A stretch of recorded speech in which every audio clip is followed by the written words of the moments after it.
So if you've ever been around a person you have a crush on, I'm sure you can identify with the perpetual feeling of having your insides brutally twisted and overstimulated to the point where it feels like you're about to overdose on adrenaline. Or maybe that's just me.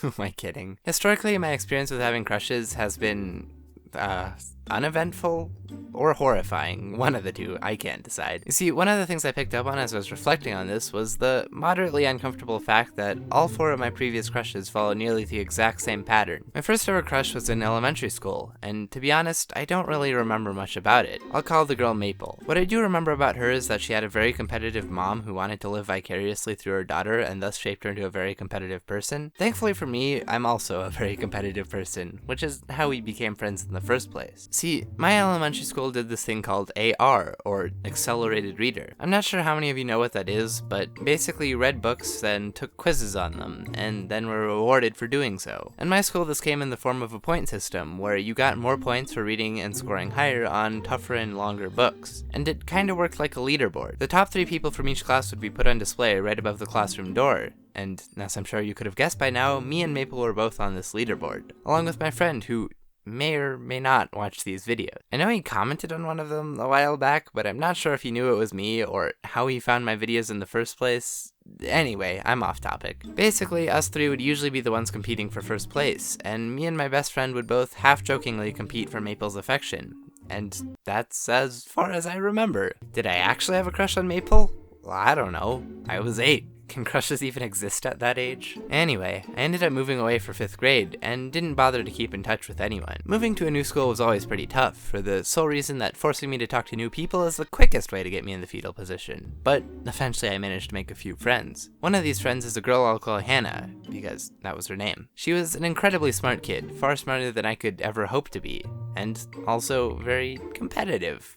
I wonder how we could have become friends. It didn't take long for us to start competing on the things like the state-mandated tests that are given to children for some reason. She'd always score a little bit higher than I did, but would always compliment me on how smart I was. And as a 12-year-old, I'ma be real, that's all it took. Very quickly, we became good friends, getting closer and closer until it became very obvious that we both had feelings for each other. But 12-year-old me was dense enough to have an event horizon, and also had crippling self-esteem issues. And hey, would you look at that, nothing's changed. One time, after I had just gotten out of my 7th grade Spanish teacher's award ceremony at the end of the year, where she gave each kid an individualized award to commend them on what individual characteristics she liked most about them, I met up with Hannah in my school hallway. Seeing this as a perfect opportunity, I decided to tell her a joke about the award I got. The participation award. I really wish I was joking. But in the process of telling this joke, I completely fumbled the delivery, and perhaps fitting me, she tried to laugh, but ended up laughing far harder than she probably should have, and we both walked away extremely embarrassed and literally never talked to each other again. Christ. Well, okay, we did have a few passing interactions over the course of the next year, but somehow coincidentally, our schedules were almost polar opposites of each other, and she also started dating my ex-best friend. I'm not bitter. Eventually I got over her though, because I developed a crush on a new person. This one happened during my 8th grade office aid period, which was basically a class designed to give kids real-life job experience, which was my school's thinly veiled excuse for forcing unsuspecting children to do tedious jobs that no one else in the office actually wanted to do, like delivering notes to different classes, letting the kid know that their parent was there to deliver their antifungal foot powder.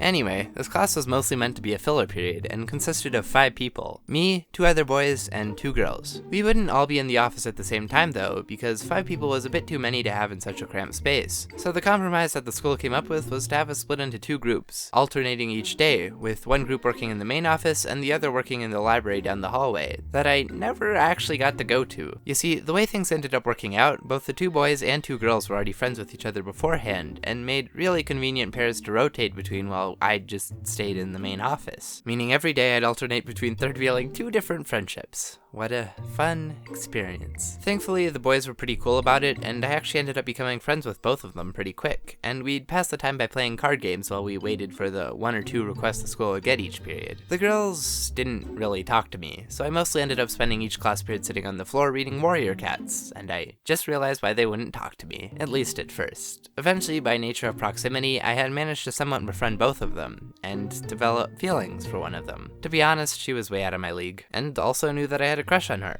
both of which I was aware of, and naturally she'd go out of her way to playfully mess around with me. Like one time while I was sitting over the counter reading my book, she came up behind me and playfully kicked me directly in the popliteal fossa.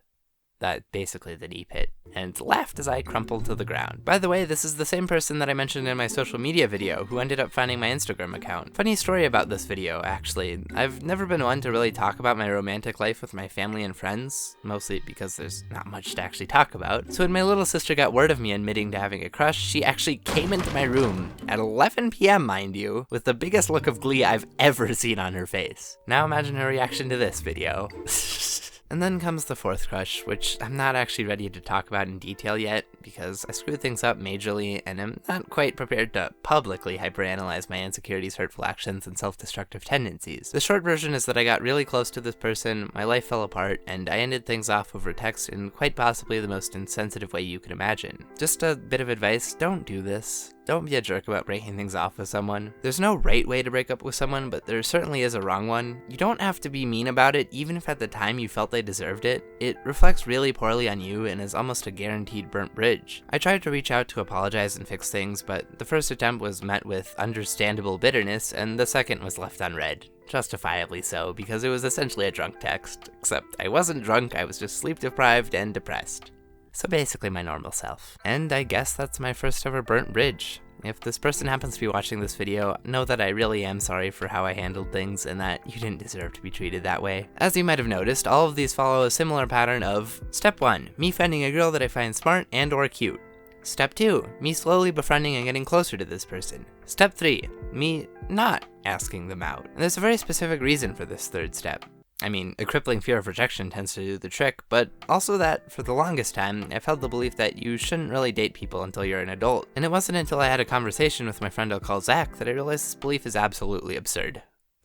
Sure, the chances of a middle school and or high school relationship working out is incredibly low, but relationships don't have to be successful for them to be of value to you. You're never going to learn which traits work well for you and which ones don't if you never take a chance. And while I feel it's kind of screwy to date someone just for experience, I don't think that's what this is about. If you're interested in someone, ask them out, even if things don't go as planned. Most sources say rejection is the easiest way to get rid of the intestine twisties. This chat with Zach made me realize it's okay to do things that might not work out, and learn things the hard way, and let yourself live, and fall in love, and feel emotions, and cry, and ultimately become a little bit more of a person than you were before. That said, to this day I've still technically never been in a relationship with someone. I know my friend Aiden is like, oh no, that fourth one definitely counted. Even though we were never official, it's now kind of become an issue of having a hard time finding someone I'm actually interested in, who's also interested in me. But that's the thing, it's not like I'm on a time limit or that I won't meet new people, because I know I will eventually. I guess I'll end this video with what is perhaps an unpopular opinion. If you're not okay with being single, you shouldn't be in a relationship. To unnecessarily turn this into a metaphor, imagine each person having a percentage bar. Your goal shouldn't be to fill 50% and have the other person fill the other 50, you should instead aim for 100% on your own, so that when you come together you're actually able to build something meaningful. And if things go bad, you're not left completely helpless. Relationships work best when they're formed by two independent and capable people who enjoy being around each other. So if you're feeling bad about not being in a relationship, remember that it's never too late to start working on yourself. Thanks for watching. This video is kinda a catastrophe, if you couldn't tell. I feel like I'm preaching about all this stuff to a bunch of people who all more than likely have more experience with it than I do, and likely face very few of the same issues, but oh well. I hope you got something out of it anyway. I'm considering making a full video about that fourth crush, but honestly it'd probably just be me airing out the dirty laundry, and I feel like it would be disrespectful, at least to some extent. So for now, maybe just let me know about your experience with crushes and relationships, because for whatever reason, these stories are always the juiciest. Okay, bye.